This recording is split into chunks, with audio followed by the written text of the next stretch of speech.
नमस्कार दोस्तों, मेरा नाम है मयूर और सवाल जवाब के एक और एपिसोड #AskFT में आपका स्वागत है। हमारे व्यूअर्स द्वारा जो सवाल पूछे जाते हैं उसमें से कुछ सवाल मैंने यहाँ पर पिक किए हैं जिसका जवाब मैं देने की कोशिश करूँगा। तो आप भी अपना सवाल पूछ सकते हो कहीं पर भी, ट्विटर, इंस्टाग्राम, फेसबुक या यूट्यूब। इसलिए आप सभी से रिक्वेस्ट है कि आप हमें इन सभी जगह पर फॉलो कर लीजिए। लिंक्स आपको नीचे डिस्क्रिप्शन में मिल जाएगी। खेतीबाड़ी से जुड़ी नई नई जानकारियां पाने के लिए हमारे चैनल को सब्सक्राइब करके पास वाले बेल बटन को भी दबा दीजिए ताकि हमारे आने वाले हर वीडियो की नोटिफिकेशंस आपको सबसे पहले मिलती रहे। आपके सवाल पढ़ने से पहले मैं आपसे एक सवाल पूछूंगा जिसके 4 ऑप्शन दिए जाएंगे। ओके, आपको सही जवाब कमेंट में बताना है। तो सवाल है कि प्रधानमंत्री कृषि सिंचाई योजना कब प्रारंभ हुई। ऑप्शंस है ए 1 जुलाई 2015, बी 1 अगस्त 2015, सी 1 सितंबर 2015 और डी 1 अक्टूबर 2015। जवाब कमेंट में ज़रूर बताइए। इसका सही जवाब आपको मैं वीडियो के एंड में बताऊंगा। तो आज का पहला सवाल जो पूछते हैं भरत जी, पुष्प रसायन बनाने में गुड़ यूज़ कर सकते हैं क्या सर, प्लीज़ रिप्लाई। यह कमेंट भरत जी ने हमें पुष्प रसायन वाले वीडियो के ऊपर किया है। तो देखिए, गुड़ का उपयोग बैक्टीरियल कल्चर को डेवलप करने के लिए खासकर किया जाता है, जैसे कि जीवामृत, वेस्ट डिकम्पोजर, एजोटोप, पीएसबी जैसे बैक्टीरियल कल्चर की कार्यक्षमता को बढ़ाने के लिए गुड़ का उपयोग करना होता है। और पुष्प रसायन में तो हमें कुछ फूलों को गलाकर उसमें से न्यूट्रिएंट्स लिक्विड में लेने होते हैं। इसलिए अगर आप पुष्प रसायन में गुड़ का उपयोग करना चाहो तो कर सकते हो, नुकसान कुछ भी नहीं होगा। लेकिन यहाँ पर गुड़ यूज करने का कोई मतलब नहीं बनता। दूसरा सवाल बद्री परेख पूछते हैं कि यूरिया का फसल में मुख्य कार्य क्या होता है। यह केवल फसल बढ़वाड़ ही करता है या और भी कार्य करता है। तो सबको पता है कि यूरिया एक नाइट्रोजन युक्त उर्वरक है और यूरिया में 46% नाइट्रोजन होता है।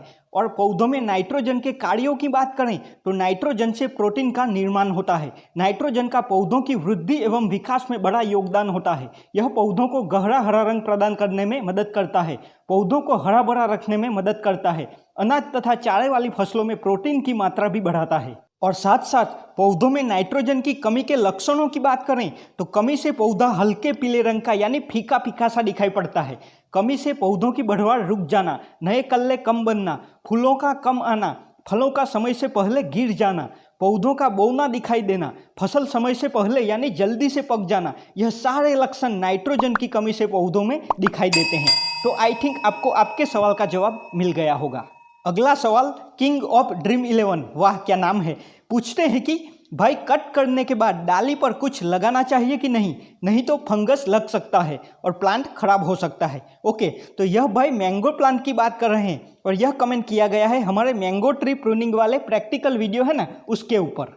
तो देखिए, कटिंग प्रूनिंग के बाद आम के पौधों के ऊपर फंगीसाइड का प्रयोग करना प्लांट की सेहत के लिए अच्छा है। इन्होंने कुछ लगाने के बारे में पूछा है। तो देखिए, अगर आपके प्लांट छोटे हैं तो आप छोटी छोटी बहुत सारी ब्रांचों को प्रून करेंगे। ओके, तो सारी छोटी छोटी कट की गई ब्रांचों के ऊपर कुछ लगाना तो बहुत मुश्किल काम है। बड़ा बाग है और प्रैक्टिकली देखें तो पॉसिबल नहीं है। इसलिए छोटी उम्र के पौधों में स्प्रे से काम चल जाता है। सारे पौधों को फंगीसाइड से पूरा भिगो दीजिए, आपका काम हो जाएगा। यहाँ पर फंगीसाइड कौन सा लेंगे, कॉपर बेस्ड। ओके, आप बोर्डो मिश्रण घर पर बना सकते हो तो अच्छी बात है, वरना कॉपर ऑक्सीक्लोराइड बेस्ड है। और पुराने बागों की बड़ी बड़ी यानी मोटी ब्रांचों को कट करते हो तो कटे स्थान पर पेस्ट लगाना भी जरूरी है। कौन सा, वहाँ पर भी आप बोर्डो पेस्ट घर पर बना सकते हो तो ठीक है, वरना कॉपर ऑक्सीक्लोराइड बेस्ड है। इसका पेस्ट बनाकर कटे स्थान पर लगा देना है। बोर्डो मिश्रण और बोर्डो पेस्ट घर पर बनाना सीखना है तो वीडियो की लिंक्स आपको नीचे डिस्क्रिप्शन में दे रहा हूँ, आप दोनों वीडियोस को अच्छे से देख लीजिए, बहुत कुछ सीखने को मिलेगा। अगला सवाल पूछा है सतीश मिश्रा जी ने कि गोबर खाद में कौन कौन से पोषक तत्व होते हैं। तो गोबर खाद से प्राप्त होने वाले पोषक तत्वों की बात करें तो देखिए, स्क्रीन के ऊपर आपको दिखा रहा हूँ, गौर कीजिएगा। यह 1 टन गोबर की खाद से मिलने वाले पोषक तत्वों की लिस्ट है। 1 टन गोबर खाद में नाइट्रोजन होता है 5 kg, phosphorus 2 kg, potassium 5 kg, calcium 10 kg, magnesium 3.5 kg, sulphur 7 kg, iron 300 ग्राम, मैंगनीज 250 ग्राम, जिंक होता है 100 ग्राम, कॉपर 20 ग्राम, बोरॉन 25 ग्राम, मॉलिब्डेनम 2 ग्राम और साथ साथ कार्बनिक पदार्थ भी प्राप्त होते हैं। अगला सवाल पूछा है उमंग जैन ने कि गुलाब में प्रूनिंग कब की जाती है और प्रूनिंग करने के कितने समय के बाद फिर से फ्लावरिंग चालू होगा, रिप्लाई प्लीज़।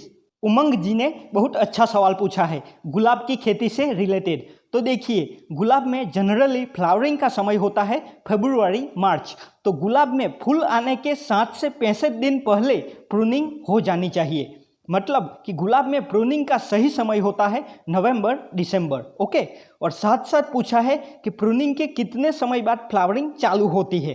तो जैसे कि हमने बताया कि प्रूनिंग के 60 से 65 दिन बाद गुलाब में पुष्पन होना शुरू हो जाता है।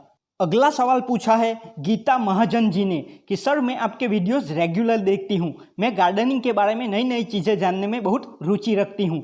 मैं जानना चाहती हूँ कि पौधों को कटिंग देके आकार दिए जाते हैं, जैसे कि हार्ट शेप, किसी पशु पक्षी का शेप दिए पौधे मैंने गार्डन में देखे हैं, तो उसे बॉन्साई ही कहा जाता है कि वो कोई अलग प्रैक्टिस है? सर प्लीज़ आंसर ज़रूर दीजिएगा, थैंक्स। तो एक्चुअली यह मैसेज मेरे इंस्टाग्राम के ऊपर आया था और आपको बता दूं कि मैं भी गार्डनिंग का शौक रखता हूं और गीता जी ऐसे सवाल अक्सर पूछते रहते हैं। तो देखिए, पौधों को कटाई छटाई करके छोटा रखा जाता है जो दिखने में हुबहू बड़े पेड़ की प्रतिकृति दिखे। मतलब कि खासकर बरगद और पीपल जैसे पौधों को गमले में उगाकर कटाई छटाई द्वारा उसे बोना रूप दिया जाता है। इस कला को बॉन्साई कहा जाता है।